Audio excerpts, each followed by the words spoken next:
Should have been better for Liverpool. Should have been better for Liverpool, indeed, as you can see on the faces of the Liverpool players. But for Spurs, this was such a big point for them to take away from Anfield. If we have a look at the standings, you'll see Liverpool there in 5th place on 49 points. As for Spurs, they are all the way in the bottom half of the standings, as we know. But it does give them at least a point of breathing space from Nottingham Forest and West Ham. All right, let's bring in our Frank Leboeuf on this one. But Craig, let me start with you. Big point for Spurs. Big point. I mean, and look at the table there at the top. Brentford play tomorrow. They can go literally on the coattails of Chelsea and Liverpool. But this is probably giving Igor Tudor another game to go into the Nottingham Forest game after the Champions League game. They had a bit of spirit about them.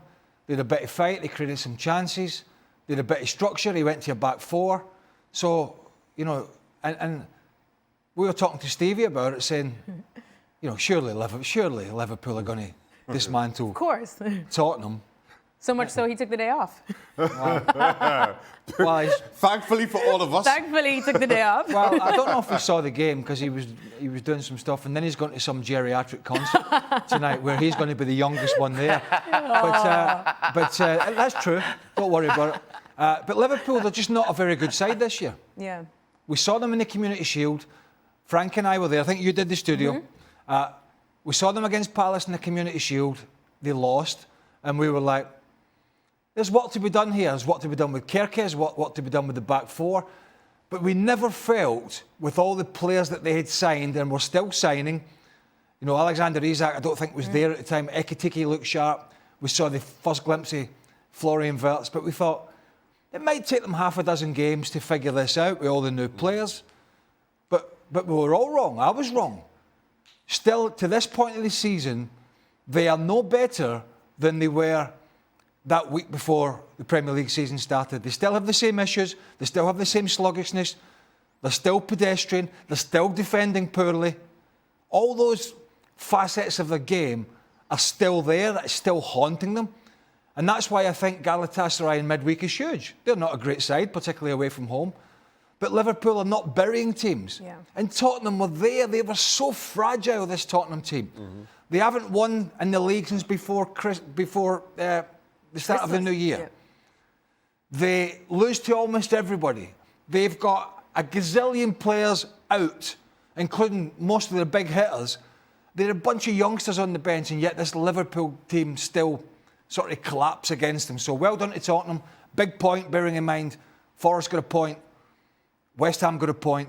I think Leeds got a point as well. So they had to at least get something, and that was huge for them. But I think it just spells out how sort of average this Liverpool team are this season, if we're being honest about it. Well, at one point it was a late show for Liverpool, but now it is a story of teams pulling off the late show against them. If you have a look at the stats, Liverpool have conceded 8 goals in the 90th minute or more in the Premier League this season. All have changed the result of the game. Only Leeds United actually conceding more late goals than Liverpool, and it's the club's most in a single campaign.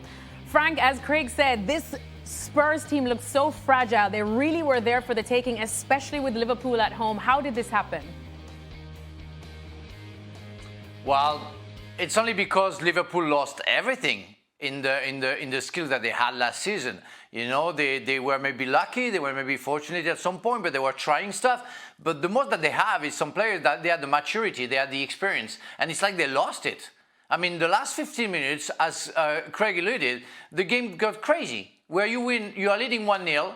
You should, because of your experience, you know, slow down, you know, keep the ball, try to just go on counter-attack, and it's going to work. Because, as he said, again, they were Tottenham were very fragile. So why do you want to play that crazy game where you try everything to score the second goal? No, you know that at some point you will have chances with Salah, with Ekitike coming on. That would have been easy maybe to have more chances. But make sure you stabilize the defense. And I'm sorry, we have to name names. You know, when you have Gomez and Van Dijk as centre-backs, it should be easy to do that. And to say, well, guys, stop, what are we doing? We're not trying, we don't care about scoring a second goal. We have to make sure we keep the ball when we have to keep the ball and make sure, you know, we can create chances when we have the chance to, but don't force it, don't go crazy. That's why, you know, it happened. And yeah, they deserve to be punished in a way because they didn't work with their experience. Shaka, you agree? Liverpool deserve to be punished? Yeah, without question. And I think both Craig and Frank are right in that the last 15 minutes just became very open, very frantic. But let's be honest, 30 minutes of the first half before that, I thought Spurs was the better of the two teams. And now keep in mind, I thought Liverpool dominated the first 45, dominated maybe is a strong word, but with the better of the two teams, not difficult given what we've seen of Spurs so far this season. And probably deserving to be in at the break at the lead, albeit through the set piece, wonderfully taken by Soboslai. Could have been more, but for Vicario, who made one good save in that first half. And then in the second half, I thought Spurs were the only team that kind of looked like they wanted to score, or they needed to score. And this is just one goal. And it's only when Spurs scored, and I know it's an injury time, that all of a sudden Liverpool started passing the ball with pace, with intention. Before that, I thought generally they were just very pedestrian. They got a couple of opportunities because Spurs aren't very good, didn't make the most of those. And then, in truth, when Richarlison does find the back of the net, you think Spurs deserve that. Liverpool deserve that. So, you know, I think that's Liverpool to blame, whether you want to blame individuals on the park or whether you want to blame Arne Slot for just how pedestrian they were for all of that second half up until the game got away from them. McAllister's one of them. You know, he's trying his best, but he's just not playing the same. Last year, he picked the ball up in midfield, he'd play it forward quickly. Now you watch him, he's picking the ball up, he's taking another touch, and Spurs were coming back in and nicking the ball off him. You know, he wasn't the only one, but he was very culpable, and he has been a lot of the season when he's been fit, about getting either playing a bad pass or getting caught in possession. When I'm skettling people over, I like to go for the big ones. And although Konate has been pretty dreadful this season, made a lot of mistakes, and Joe Gomez is sort of an in and out, he's a fill-in player. I have just not liked at all Virgil van Dijk this season, at all. I didn't like at the start of the season when he was throwing his arms up all over the shop, particularly at Milos Kerkez, who was a young lad coming in, he was struggling. And I think he's defended his penalty box from crosses this year. And I don't know if Frank can allude on this as a centre-half. Richarlison had 2 free headers in the first half and just missed a header from an Archie Gray cross in deep into the second half when it just went over his back post. And at least 2 of those times he pulled off Van Dijk. I honestly feel Virgil van Dijk, with his stature in the penalty area, has not either picked up his man and marked properly or has defended crosses, which is his job, along with his other centre-half partner. I think this has been his poorest season by far in positioning himself in the box for crosses coming in. And I think it's been way too easy for front players to pull off the back of him or get ahead of him. And we saw that on probably 2 or 3 occasions from Richarlison. A couple of them in the first half he could have scored. One in the second half it just glanced over the top of his head. And I think that starts the ball rolling when you're captain and your leader or supposed leader is having the kind of season he's had. I think it filters through the rest of the team, and I think it's filtered into the midfield. It's filtered into Mo Salah and the whole back line of Liverpool. And I think he leads this back line. I don't think there's any doubt about that. I think his leadership in that back line this year, if we've been honest about it, it's been sorely lacking. Now, Frank, he's not the only one, but I just feel whenever the ball goes into the box, a decent cross, too often players are getting off the back of Van Dijk or getting ahead of Van Dijk, and it's usually somebody else that takes the blame, but I think he's been culpable for a lot of the poor defending this year. I'm with you 100%. And I don't recognize the Van Dijk we have known with all the skills defensively, offensively. Remember the time, I think the first year in Liverpool, where it was so hard to take him on, that people were waiting for somebody capable of taking him on, so it was almost impossible. And now it seems to be easier. You can even fight. Where Richarlison is a bull, and he loved that, and he showed today that he was capable of dealing with Van Dijk. But Van Dijk seems to be heavy, seems to not willing to defend properly, to follow his forward player and what he has to do, and the worst of the worst. And then when I know that the guy is not at his top, he starts complaining to the others, and he did once when I think Richarlison tried to, with his outside of the foot, to shoot, and Alisson saved it.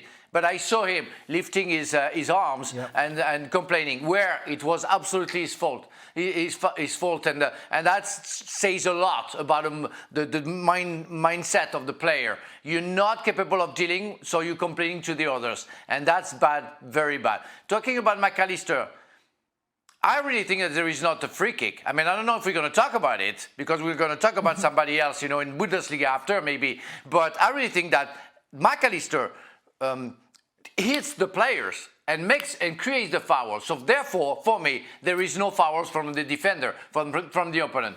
That's maybe another story, but I want to put it on to make sure the two guys in the studio will talk about it. Well, Craig, in terms of Arne Slot, how much, of course we put some blame there on Virgil van Dijk, but Arne Slot and what he's done or not doing, how much blame does he take? A lot. But he's got some fair amount. I mean, if they hadn't won the Premier League, and that's ifs, buts and maybes, and they did, the Premier League last year is kind of saving them at the moment, because they have been so mediocre all season. It's just... It's you think he would have been gone before this? I don't know, because traditionally Liverpool are not really a hiring and firing club, like one or two. It's not Real Madrid, it's not Chelsea with Abramovich or Todd Bowley, the recent crew who've hired and fired. So they do tend to give managers a little bit more time and a bit more stability. But there's no doubt that the natives are restless, and there is no doubt that some of the money in the bank from the Premier League win is helping them. There's also no doubt he hasn't got the answers. Yeah. Now, what is the answers? Another 250 million in the summer? Is that the answer? Is it more spend, or is it something deeper than that? I don't have the answer. I mean, Mo Salah came on, he was relatively lively, but he's had a poor season. We've just talked about Van Dijk. They're two of the stalwarts who are in their 30s now. Yeah. So are the chances of them playing better next season or being as bad or worse? I think it's the latter. So there's a lot of issues to be answered. But to go back to the Van Dijk throwing his arms, he sort of does it, and he has been doing it every time. Did you used to do that? No. When people made mistakes, throw their arms up in the air? I didn't throw my arms up. I didn't throw my arms up when the ball was coming my way. So it was you making the mistakes. Why would I waste my time reminiscing with other people? But to your question, Alexis, and I'll Craig's right. I think the Premier League win last season is what is keeping Arne Slot in the job. And I get your point that Liverpool aren't a hiring and firing club. But let's just say hypothetically, Jurgen Klopp was in charge up until the end of last season. And then Arne Slot comes in, spends close to $500 million or whatever it is Liverpool spends. And you see that performance today. I don't think Arne Slot is still the manager, even though that is not who Liverpool are as a football club. So yes, nothing happens in a vacuum. I think that Premier League win is certainly what's keeping Arne Slot in the job right now, and things need to turn around to start next season. Performances as a team need to be better. All that being said, while we could point the finger at Arne Slot an awful lot, you look at the players in the park, and I do not think there is a single player, bar Szoboszlai, who is living up to any kind of expectation.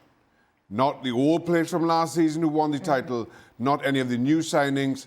I know some of them are injured, but nobody really is living up to expectation. Maybe I'll take Hugo Ekitike out that picture as well. But other than that, everybody has an awful lot to answer for. Well, let's not forget, Shaq, their hard graft in the Premier League was done in the first 60% of last season. Because at the end of it, they won the Premier League, but it tailed off for them. They went out the FA Cup at Plymouth, and he made a lot of changes, got it wrong. They went out the Champions League, can't remember how it all unfolded. They went out the FA Cup. PSG. They went out of all it was all the quadruple talk. And then it all came crashing down. Yes, they won the Premier League, I know that. But that work was done at the start, and then it filtered off as did the challenge.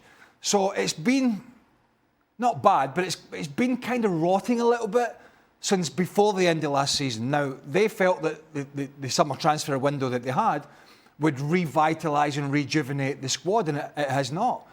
And although we've talked about a lot of big players like Van Dijk and McAllister, and I don't want to harp on about Florian Wirtz because we talked about him in midweek, but my God, he's got to take some responsibility in front of goal. I mean, why is he continually passing the ball or trying to pass the ball when he's got these two big white sticks and a goalie in front of him, and he's almost like trying to play this perfect pass in the penalty area all the time? And I'm like, I didn't see that at Leverkusen. I saw a guy who would run at people and sit people in the backside, and yeah, he would play those passes, but he would be bending the ball in the corner, he'd be striking the ball, he'd be scoring goals, he would be assisting, and he would be driving at defenders.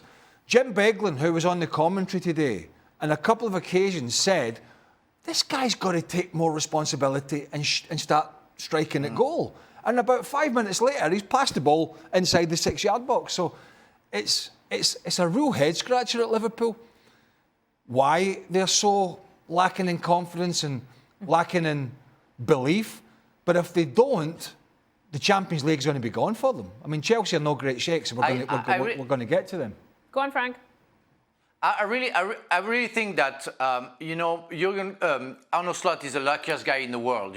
It's like a runner. When you do the job and you sprint until the 80 meters and the last 20 meters, you're going to win. So you carry on, but you drop a little bit the pace. It was like that with Liverpool. They were so good and that when Jurgen Klopp left, and because Manchester City dropped their level so deeply, they were cruising. And they were good because of the Jurgen Klopp mojo, or I don't know, the fact that he was the ghost still in the dressing room. And then, therefore, they kept on getting points until the mojo disappeared and the sprint stopped and they started to be a pedestrian.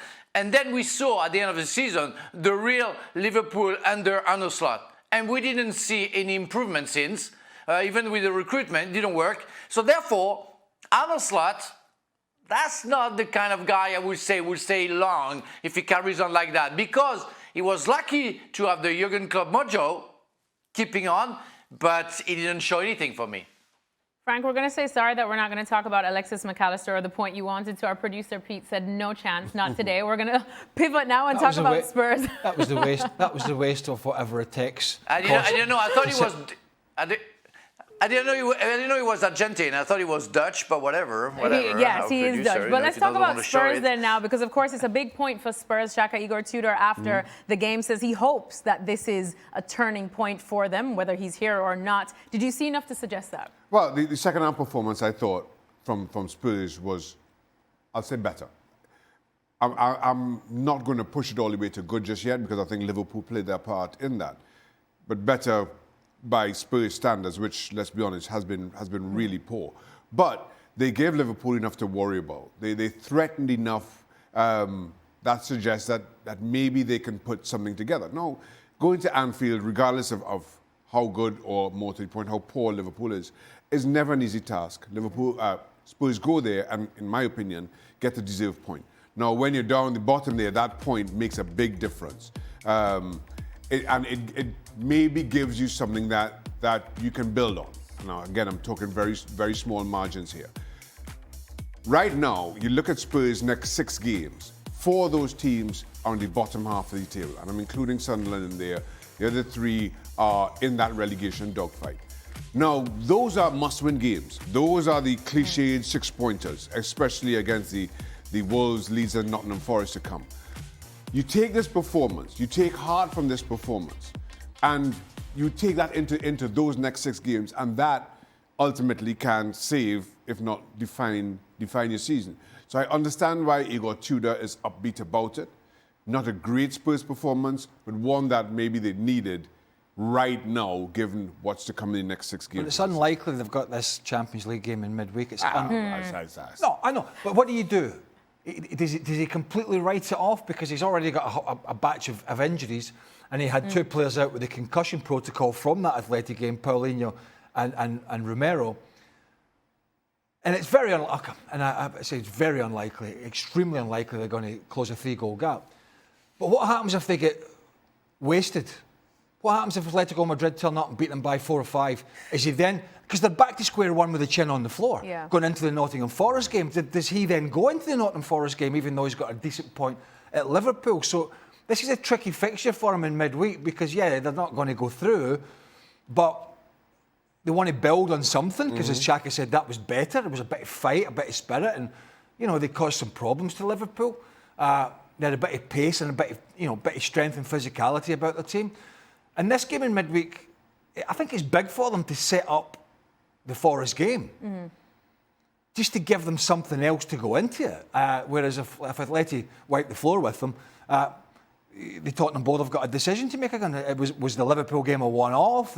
Do we change the manager? So there's a lot of football before this Forest game. But I honestly, if you said who's going down at the moment, looking at some of these teams, Forest, that game today was dire. Yeah. West Ham have got a wee bit organisation about them now, Shaq. When Nuno first came in, he struggled to get that organisation. They were all over the place.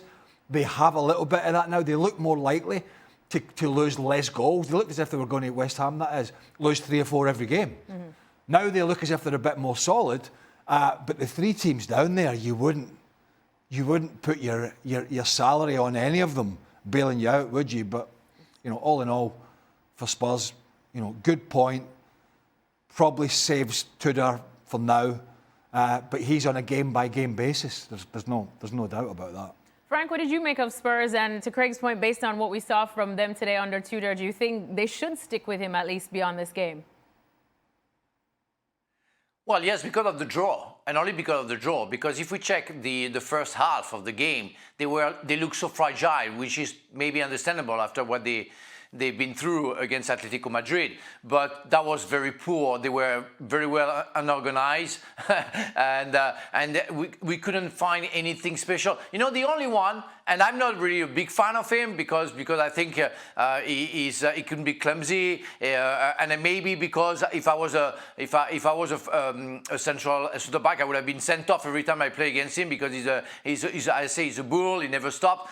But Richarlison is the only guy they should follow. The guy never gives up. That's the spirit that they have to have, and it's why he creates some stuff. And he was playing against Van Dijk, and it's never easy, of course. And but he gave everything, and he gives everything, and his teammates they have to follow. Don't forget that they have so many players injured that they don't have too many choices.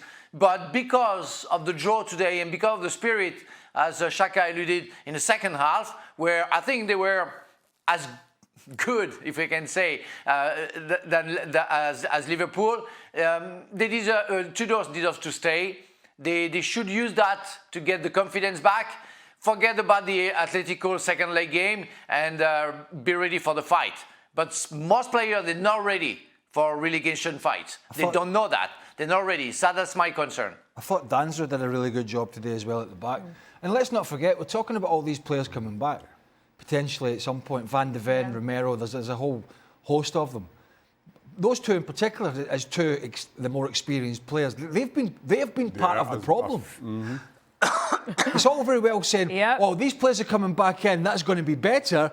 That wasn't better when they were there because Van de Ven's been all over the place, falling over, making mistakes, bad challenges, red cards. And Romero, World Cup winner, he does some great things in the game, and then he spoils the whole day by utter stupidity and puts his teammates and his team up the creek, nearly swore there, up the creek without a paddle. And that's the players that are coming back in. So it's not like Tudor's got 6 players coming in, potentially back in, that he can trust. Because those are the guys that have put sort of Spurs in this position. The guys that were out there today, for the most part, were younger, more inexperienced players that have come into the side and they grafted and they fought. So there's no guarantee if all of a sudden the treatment room door empties and here they all come. The cavalry is here to save us. There's no guarantee that's going to happen because history this season have shown us that these players have made far, far too many mistakes. You got to have a super sub. We've seen it many times before, and Michael Carrick is utilizing him very well. Let's have a look at the top half of the Premier League standings, because the top three specifically is where you will find Manchester United up to third, 54 points, three ahead of Aston Villa. I tell you what, I'm quite enjoying Man United at the moment because Really? yeah, absolutely. I have no issue with Man United winning and playing better. I didn't enjoy watching them under Ruben Amorim. I don't think many people did. In fact, he must be watching every United game from behind his sofa and then popping his head up to see if they've won or not. You know what I mean? Oh, God, because he looks terrible. Yeah. He looks stuck in his ways. He's now looking even more out of his depth than he was, which was quite obvious to most, even when he's managing. And just, although this wasn't the greatest game on the planet, and although it ebbed and flowed, particularly in the first half, and then United were stronger in the second, and then, as you said, when Villa got the equaliser, it looked as if they might go on. But they've just got this little sprinkling of the stardust at the moment with Bruno Fernandes, with Cunha, with Sesko coming off the bench, with a happy Casemiro. And that's good to see, because nobody wants to see, well, certainly not me, I don't want to watch a player who's been arguably one of the best in the world in his position, in his 30s, been on a field as he was in the first half of the season and looking as if he didn't want to be there because everything was just passing him by. And that's not good to see for somebody who has such a resume.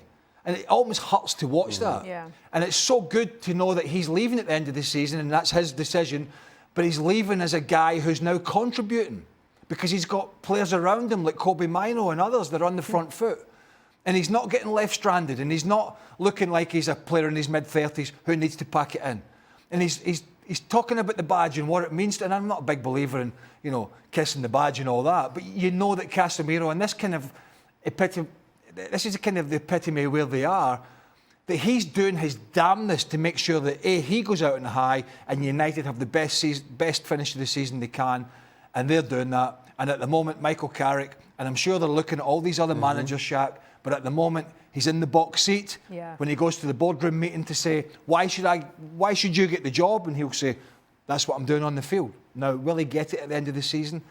I don't know. Are they looking at Tuchel? Are they looking at Pochettino? Are they looking at somebody else? I don't know what they're doing. But he can do very little more than what he's doing at the moment. Well, first of all, I'll add to that, Casemiro. Casemiro was not only looking disinterested or saddened on the pitch, he was getting the blame when Manchester United wasn't good. And I'm with Craig. Given the career that he has had, given the player he has shown us to be, I hated to see it as much as anyone. It was quite sad to see, actually. It really was. Physically, it really was difficult a little bit as well. Just as a fan. It was difficult. It was difficult to witness. The thing about this Manchester United team, or most importantly, the thing about Michael Carrick is he's not trying to reinvent the wheel.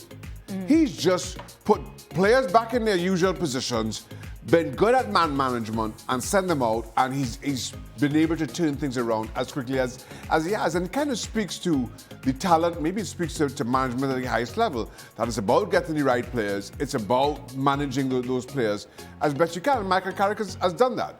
And while, yes, we had Augie on Saturday a month ago, 3 or 4 games into Michael Carrick's managerial tenure, and he said, listen, he's given the board a problem here. And he's right, because Manchester United will continue to be linked with big-name managers, understandably, given who they are as a football club. But Michael Carrick can only do what he's asked to do, and that's lead the team out on a weekend. Lots of times, teams have kind of helped in that. How many times have teams had a man sent off, and Manchester United made light work of 10 men? But that's not on Michael Carrick. Manchester United are winning games. They're genuinely in the top 4 race. I don't think anybody challenges whether they finish top 4. And that, given where they were when he took over, when Ruben Amorim left, I don't think many people outside of maybe you, Alexis, thought that was a possibility. And here we are. So credit to him. And all you can do is continue to give those higher-ups more and more headaches. There's still a bit to go in this season, obviously, so there's still time. There's still time for ups and downs. We might not finish as well as it's going at the moment. We don't know. But if it does, he can go into to some sort of interview stroke boardroom meeting, and he can use the sort of analogy of well, you've tried all the big names. You tried, you went for David Moyes off of Fergie, you went for Mourinho, you went for Van Gaal. You went for Ruben Amorim, who was reportedly the bee's knees in Portugal and blah, blah, blah, which clearly he wasn't. Maybe he'll come back somewhere else, a different time, possibly. But he can use that and say, look, you've been down that road before. But he's also been down the road of giving Ole Gunnar Solskjaer the job. So it's a little sort of conflicting and not an easy decision. But, you know, in terms of what he's doing, and Shaq's right.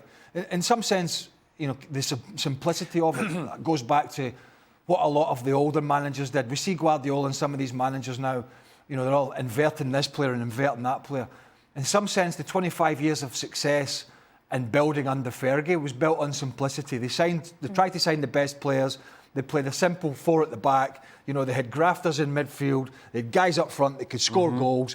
And it was good football, and there was tactical changes here and there. There was good substitution. There was Fergie time. Yep. There was always a few minutes at the end. But it wasn't, you know, for Sir Alex Ferguson, as great as he was as a coach, it wasn't rocket science. You know, it was man managing players, and as Shaq said, it was putting round pegs in round holes. And in some senses, I hate the word disciple, but as a bit of a disciple, having played under Sir Alex, you know, Michael Carrick's gone back to that. Look, where can I get the best out of Bruno Fernandes? How can I get the best out of Casemiro? What centre-half will I select that's going to head the ball away in the penalty box? We talked about Van Dijk struggling this season. Harry Maguire. You know, he's not Virgil van Dijk. He's not Rio Ferdinand. He's not John Terry.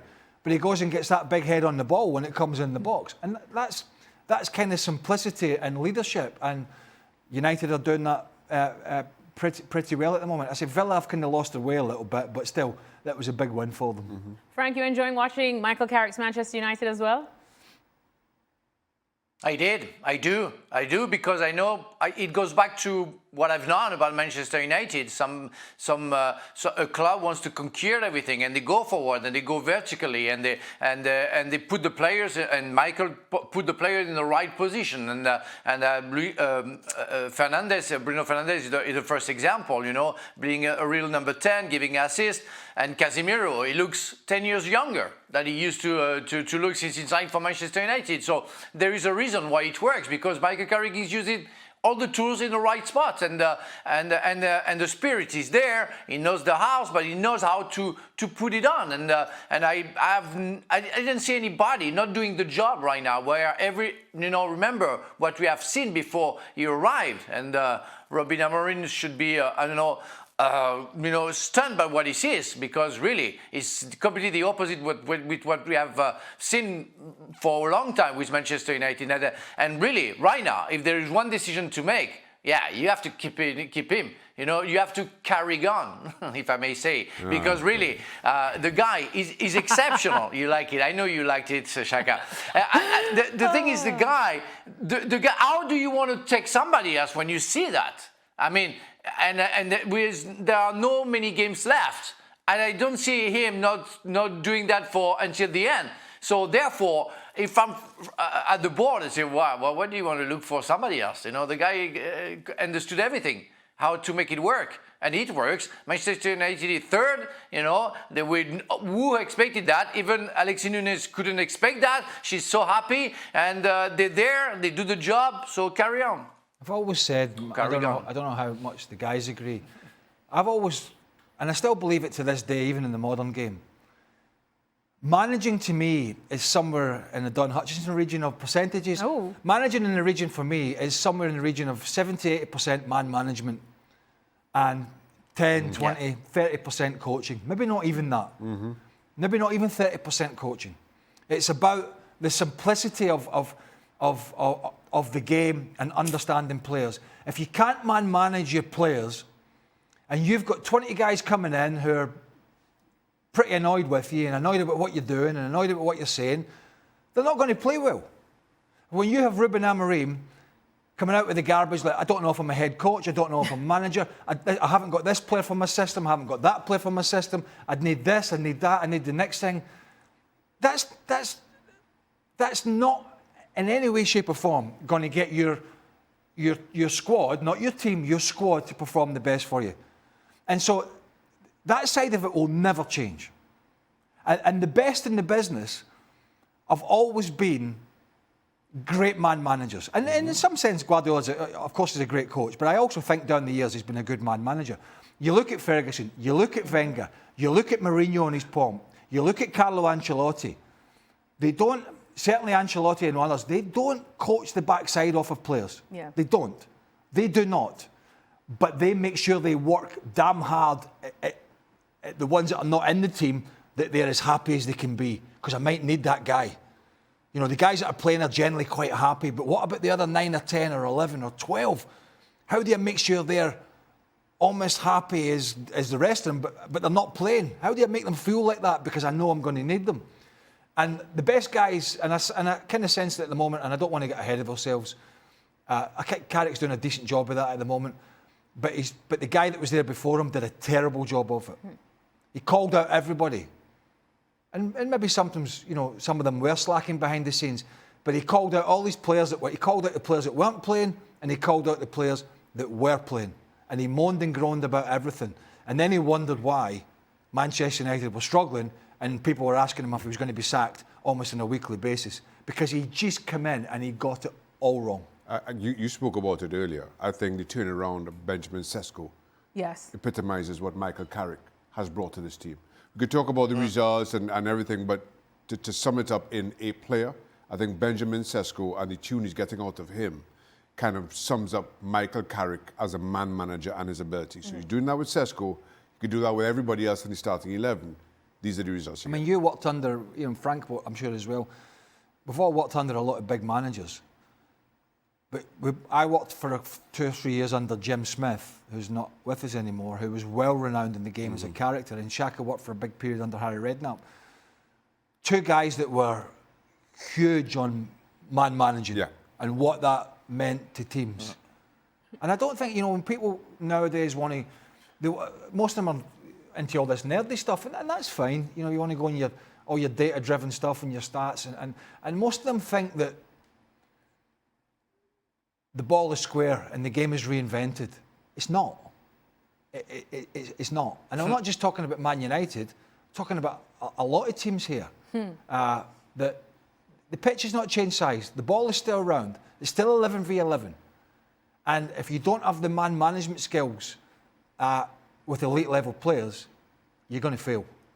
And it's quite simple. I was going to say something about respecting the ball there, but we're going to get to that later. We're going to get to that later. Don't worry. We'll save that. We'll save that. Don't worry. It is coming. Well, it was a big day for Manchester United and an even bigger day for their captain, Bruno Fernandes. He broke a 26-year-old record held by none other than David Beckham about assists. He has 60 now in a single season, overtaking Beck's 15. Moved 4 points clear at the top of the La Liga standings. Here's a look at the match stats. And let's hear from the hat-trick hero, Rafinha. He caught up with our Gemma Soler. Cuéntame de los penaltis. Me pareció que en Newcastle le dabas tú a Lamine para que lo tirara. Hoy lo tenías claro, decides hacerlo a lo Panenka y estás con un 100% de efectividad esta temporada. Bueno, voy entrenando algo diferente durante los entrenos en los penaltis. Creo que así también puedo confundir un poco a los porteros de no saber lo que esperar, ¿no? Al final esto me puede ayudar también a marcar los goles. Y bueno, Lamine y yo vamos hablando ahí siempre durante los partidos, nos entendemos muy bien y bueno, hay momentos que uno necesita más que el otro y bueno, con esto nos vamos muy bien y bueno, en el partido de Newcastle creo que Lamine le necesitaba bastante el gol y lo vi bastante confiante para marcar el gol. Yo no estaba tan confiante así en el partido y bueno, así vamos durante la temporada y creo que nos va muy bien. Let's have a look at the top half of the La Liga standings, because at the top is exactly where you will find Barcelona. They started the day just 1 point ahead of Real Madrid, but now they have stretched it to 4 points ahead. Craig, big win for Barcelona, but what did you make of what Rafinha had to say, that he wasn't even that confident? He looked confident. Well, I think there is, to me, looking like an ethic at Barcelona, particularly with the midfield to front players, that it's about the team. It's not always about the individual, even though they have some superb individuals. I mean, Yamal and, you know, so Dani Olmo to do, Fermin Lopez, Lewandowski, Ferran Torres has been struggling, and Rafinha. But it seems to me that it matters not a jot if they win 4 or 5-0, who's got the goals. It's about the big picture. Whereas at times, Real Madrid, it's obviously it seems to have been more about the egos and who's getting what. And I think that's down to sort of Hansi Flick. Now, this game against Sevilla today was pretty easy for them. Sevilla have been struggling, but I could see, although they're the favourites, I could see Newcastle giving them some problems in midweek with the pace Newcastle have on the counter-attack. The problem Newcastle have got, particularly away from home, is how do you stop this front line? Lamine Yamal got arrested today. He got 10 minutes at the end. Rafinha's got a hat-trick. Danny almost back in the score sheet. So how do you, a Newcastle team, stop that? But at the moment, they're in the driving seat for the La Liga title. Obviously, Real Madrid won yesterday. So it is still relatively tight, and there's a Clásico in May, so there's still some hurdles to get over. But I think they're in a pretty good position in La Liga. Whether they're going to be strong enough defensively to go all the way in the Champions League, I think that's a bigger question. Shaq, how do you feel about facing this Barca in a couple of days' time? Not great, in short, in all honesty. Listen, I thought this is a Sevilla team that are not having a good time right now, but a Sevilla team that, was it October last year when these two men got the better Barcelona? So now all they of a thought sudden, they were back in the derby too that we were on when we wrote them off at halftime. And so now all of a sudden on this showing, I thought Barcelona looked really good today. Lot of players, and while you are allowed to rest Lamine Yamal, you welcome back in Gavi. You have players coming back in, and it just seems to be clicking for Hansi Flick exactly at the right time. I spoke about defensively how they looked and coping with Sevilla's attack. A little more orthodox, and that's as kind as you can be to Barcelona. Kind of give them the highline that you've seen. And you just wonder if things are just coming together just at the right time for them. I still think as of right now, they go on and win La Liga title, whether they can do similarly with the Champions League. And with Craig, I'm not as convinced of that. I think there are better teams in European football. But there's no doubt that 12 months ago, we were talking about PSG, some of their struggles in the first half of the season, things clicking just right at the right time. You just wonder if that's going to be Barcelona's story this time around. I think it's unlikely, but if you're Newcastle, you're hanging on to the fact that you may have a stellar performance defensively, and the one thing Newcastle have got that if they didn't have it, I would say they'd have no chance. They get a lot of pace in the side. A lot of pace. They got a lot of pace in the forward areas, both in the wide areas, and if they play Anthony Gordon through the middle again and Voldemar a little deeper, that would be some salvation to me if I was Eddie Howe to say, right, if we can just have a really solid midfield and back line, we possibly might get them on the counter. But that's me. I'm stretching it a little bit because they have to stop all these great players, but you have to believe that that's going to be your opportunity. And there's no doubt the Elangas, the Barnes, the Gordons running into that space is something for Hansi Flick in Barcelona to think about. I also thought when Lamine Yamal said playing at St James's Park, every time you get the ball, it's as though you stole something. You've got three players on you.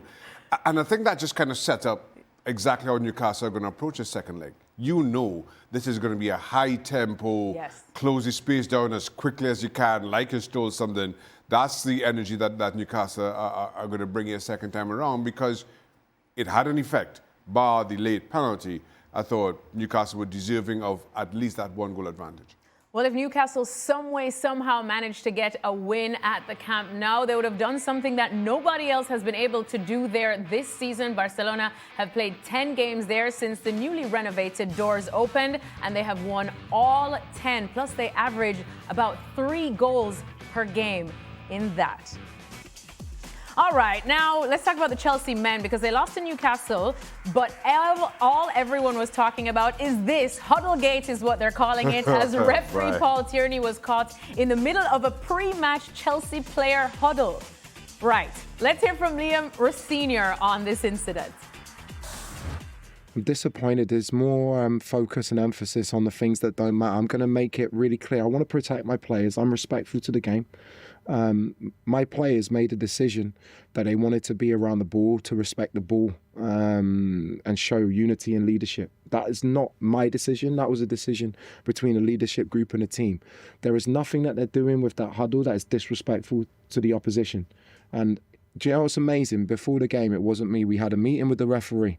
My assistant goes in. The first thing he talks about is our huddle. And he says about when I complained about Arsenal being in our half. It wasn't the goalkeeper coach that was in our half. And people who were at that game at Arsenal know why I said what I said. We're not being disrespectful to the opposition. If Paul had focused more on his job, which was to make the right decision, we have a penalty today. I don't think anybody in this room can say that Voltemada doesn't kick Cole Palmer down in the box. But I'll be speaking to PGMOL. I'll be speaking to the refs and just trying to get an understanding of why that happened today. All right, let's bring in our Frank LeBeuf on this one too. But Craig, I'm just going to open the floor to you. It got worse last night as these quotes came out. Yeah. Because we did the show yesterday and then it just evolved. There's not enough Kool-Aid on the planet at the moment to keep this Chelsea dressing room going. There's not a big enough straw to keep him, Liam Rosenior, full with the Kool-Aid because they're all drinking it. If he's saying his players are taking it upon themselves, they're all at it. They're all at it. I mean, what kind of nonsense. And I said from day dot when he came in, as soon as his first interview, and I don't know the guy, Shaq and I've worked with his dad. Dad's a lovely guy, Leroy. Straight, simple. No, I don't know where this has come from. This is somebody trying to be too clever. And his very first interview, when he got the job, he could smell it. As soon as his first sentence came out of his mouth, he went, "You can smell this is going to be a car crash." Not in terms of results, in terms of rhetoric. When he talks about my players want to huddle around the ball because they wanted to respect the ball. What kind of crap is that? I mean, seriously. I've never heard so much nonsense in all my life. We used to do a huddle at Celtic, but not around a centre circle or a ball. They used to just huddle, and it was a Celtic thing. They'd done it for years, just right before the game started, and it got the crowd going. But this yesterday was just pathetic. And this rhetoric, and I'll tell you one thing with Liam Rosenior, right? You can complain all he wants to PG about Tierney, Paul Tierney, you can complain about this. Not once, certainly in these clips, and maybe he did mention it, and if he did, I stand corrected. I've not heard him once talk about his back four when Newcastle scored. His back four were all over the place. But yet we're focusing on the referee and he's focusing on the huddle. My players, let this sink in, my players wanted to respect the ball. That's some amount of Kool-Aid they're drinking. It's incredible. I don't know what it's laced with, but whatever it is, it's making them all go a little doolally. Frank? Well, the thing is, it's not really a problem for me as long as you win games after, and you show, desire to respect the ball and the football. And what I've seen yesterday from the Blues is not what I'm expecting from them, especially on the very important game like yesterday they played against Newcastle.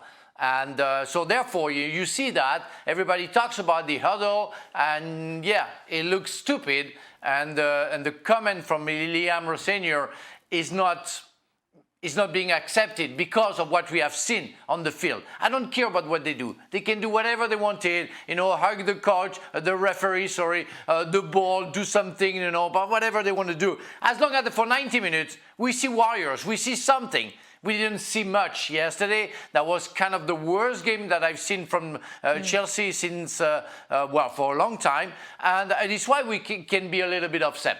Because they were pedestrian, they were keeping the ball, they don't try anything, and that was worthless 90 minutes. And it's why we don't accept the huddle. Let's say that can be a good idea. I don't have any problem with that. If they stick together and they work together and they show they are warriors, and that's fine.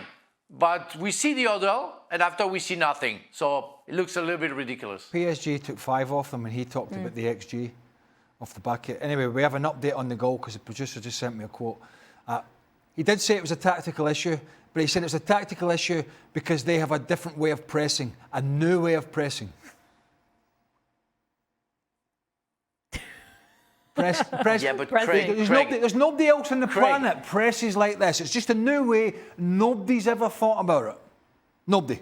I was at the Parc des Princes, and for an hour, I didn't see a difference between Paris Saint-Germain and Chelsea. I know. You know, and it's until Jurgensen made that stupid mistake, like 3 others, Donnarumma, All Black, and Kinski, of course, and Xhaka, I think had a dreadful midweek. But that's something I don't understand. But until Jurgensen made that stupid mistake, and Chelsea were almost better than Paris Saint-Germain. We say better; they were in a better way. I could feel the fans were going down. Where Paris Saint-Germain, the atmosphere was going down, and I say, well, Chelsea is getting up. And I was talking with with Paris Saint-Germain fans, and they were saying, yes, we are in danger. Until Jurgensen did that. So it's always. And I know Liam Rosenior has been criticized because they lost 5-2, but what a coach can do if a goalkeeper makes, or any player, because I don't want to aim that on target the goalkeeper, but if once a player makes a big mistake, how responsible a coach is, I don't know. Maybe they could have done better, but it doesn't matter. Yeah, they lost 5-2. Maybe they should have parked the bus at the end of the game. But it's not only Liam Rosenior's mistakes. Just quickly. As far as Huddlegate goes, I don't think anybody's covered. I love how you bought into it, Shaq. Yeah. Huddlegate. Well, I don't think anybody covered themselves in any kind of glory throughout, whether we're talking the players, the referee, or indeed Liam Rosenior in his comments. As far as Chelsea's performance goes, as former Newcastle player, I thought it was all right. I thought I had no issue at all with the performance.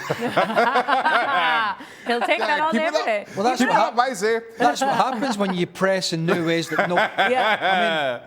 I mean, what's that line from the Starship Enterprise? I can't remember what it is now. Oh, my days. All right, welcome into Extra Time. Alexis Jude is here with Shaka Hissop, Craig Burley, and our Frank Leboeuf, respecting all the questions. You didn't know you were on Football No, I did. I was just joking. Why? I come in today and Alexis is legging it around building 3. Shaka's never seen me move that fast. The Jamaican in her came out. Yeah, I was. She was late. She was late. She was late for the Barcelona pre-show. Oh, you were doing. It wasn't my fault though. Yeah. It wasn't my fault. I was here early, but there was a little blunder in makeup scheduling. Heidney lives round building 3. it was so funny. Bags in hand. Was she fast? Yeah. Was she fast? She's Jamaican. If there was any doubt, of course. She's Jamaican. I proved it today. You're from the Caribbean. Yeah, Shaka's fast. You're hardly the fastest thing on 2 legs. Oh, it's because he makes up with it in length. Well, You would have made a good fast bowler. I was a good fast bowler. See? What do you mean? Craig appreciates some cricket. Yeah. You'd be a good fast bowler. He started telling us about how he played basketball for Scotland and all. Craig. Just move on. Just move on. No, okay. Could have been in the NBA, mate. You could have. All right. Of course. Let's start with the first question. Football often weeds out players who are talented but do not have the will to put in the work to become pros. Did you witness this growing up through the youth systems? That someone had the talent but just not the work ethic? Yeah, I saw it a lot. You do see it a lot. And I can't remember his name now, but I remember when we were at Newcastle, we had, I think he was the under 15, and I'm not sure if he played for England in the 70s, youth goalkeeper in our academy. And for a lot of kids just kind of getting in the academy, at times just kind of feels like the be all and end all. And not recognizing that it's got so much more to do with that. Or maybe as an England goalkeeper, he feels, it's just going to be inevitable that he's going to progress and be playing for the first team before you know it. And no, that from the time you start to believe that, you believe your own hype, you're going to get found out. And suffice to say, he never made the grade. When I was at Chelsea in the youth team between the age of 16 and 18, a lot of guys came through and made it, like, Frank Sinclair, Eddie Newton, Jason Cundy went to Tottenham, Graham Stewart went to Everton. There was quite a lot. Nathan Blake was in the City. That youth team went on to play for Blackburn and Wales.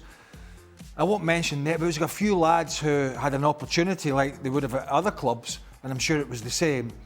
And they had talent, and they had a chance, like the rest of us, over a 2-year period, to prove themselves to get a professional contract, which is what you're trying to do. Now, some of the lads weren't good enough and were told they didn't make it and were released, but some of the lads wanted to, and a bit of it was homesickness, which I can understand because I had a little bit of that myself. But some of them just didn't have the drive to go through that period and just wanted to go back to Wales or Ireland or Scotland because they didn't. It was too much for them, and I think you have to have that willpower to get through that period, understanding the opportunity that you have. And I saw quite a few that really had a chance to go through the youth team into the professional ranks, and then, of course, from there, there's no guarantee. But that gives you the springboard, and several of them just made a decision that it was too much for them and wanted to go home. And lo and behold, almost every one of them went on to play at a very low level or even just packed the game in itself. So I saw a lot of it, and you know, it is what it's hard to blame people for doing that, particularly when, you know, people are away from home at 16, 17, but you know, sometimes that comes down to the mental side of it. If you're not mentally strong enough to go through it, you're probably not going to make it when you get there anyway. Frank, what about you? Yes, we know. When I was 18 and a half, I did my 2 years at the Academy of Toulon, and they didn't have a room for anybody, for the 11 players in the same situation than me, to go on almost professional contract, and so they didn't have any room, so they sacked all of us like in June, so no way we could find another club, another professional club or another academy. So we are all sacked. But one player had the chance to go to Rams, and he went there, and he came back homesick in September because it was too cold, he wasn't in his place, we were in south of France, and he wanted to stay there. It drove me crazy. And that guy never became a football player, of course. He gave up his career after to stay in south of France. And I had to fight 2 more years to get back into the business, but I didn't understand his decision. I mean, when you have a chance to find another club, you go for it. And as Craig did, you know, some people, it's too strong for them. They don't want to move, don't want to make the effort. And I was ready to sacrifice everything for that. He wasn't, so that's why maybe I became a football player, and he never did it. If I had chucked it, if I didn't have the stomach for it, and I'd have gone back to Scotland or whatever, I'd never have met Frank.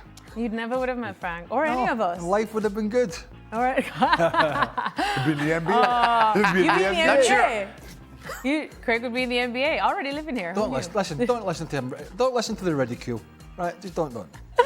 Next question then, shall we? Because it's a start bench drop. Bruno Fernandes, Kevin De Bruyne, or David Beckham? Brought in the pump. I'd start De Bruyne, bench Beckham, drop Bruno Fernandes. Oh. Yeah. Bruno just beat Beck's record. Exactly the same. Okay. Yeah. Craig? Yeah, that's Exactly the same for me. Yeah. All right, there you go. What about you? How would you do it? That's definitely been sent in from a Man United fan who was hoping that. Yeah, I'm pretty sure De Bruyne will be out of the business. Yes. De Bruyne will be out of the business. We don't need my opinion. No, we do know. No. We do I would start Beckham, bench De Bruyne, drop Bruno Fernandes. I had to come up with some sort of argument. Next question, though. Should Liverpool have replaced Arne Slot months ago? No, I think that's unfair. I really think that's unfair. As much as they've struggled, I think that is. And I don't think they'll replace him in the summer. But I don't think there's any doubt if they have a really sluggish start to next season. I mean, things may happen in the summer. I don't know. I think it's unlikely. But I think if they have a bad 3 or 4 months at the start of next season, he's going to be in a lot of jeopardy.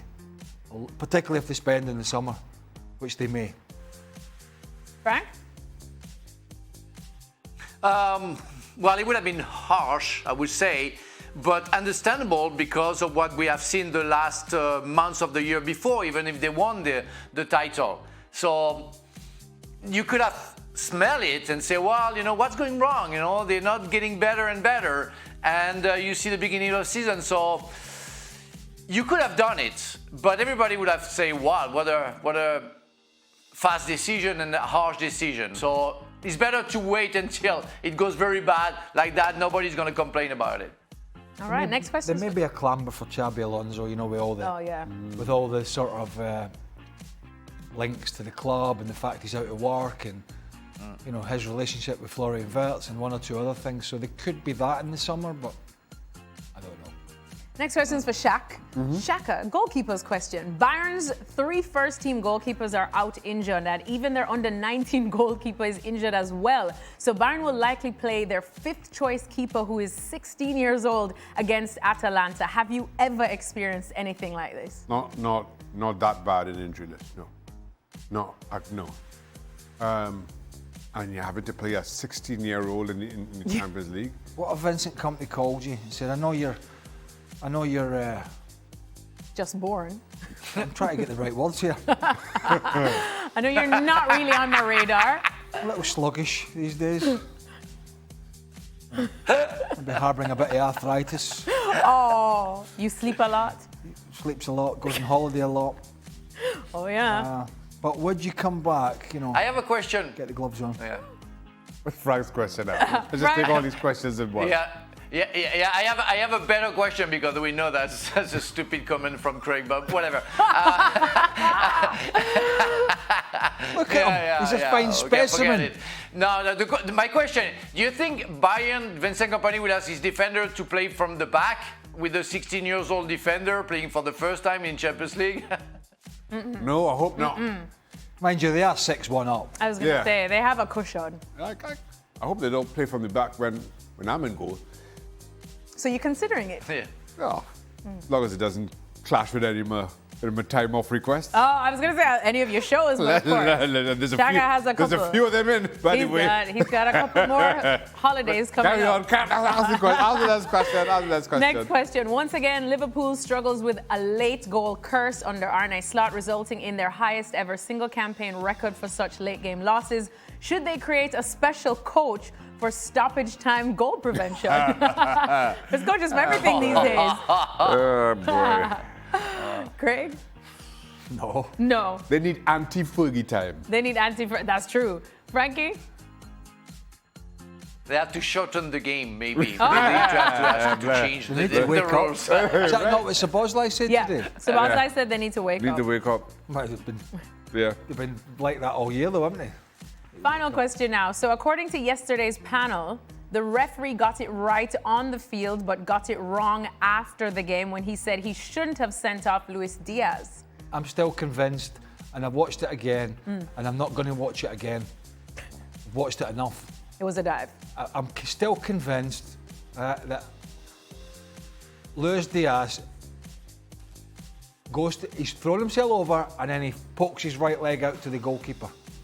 Yeah. That's my take on that, right? So it's a dive. I disagree. Shaka's been watching it over and over today. I think Luis Diaz, in stretching for the ball, actually clips his own heel and starts to go over. So it's nothing for me. It's neither a dive nor a foul. Just leave So the referee's wrong. We referee send him off. Yeah. Of course, he's wrong.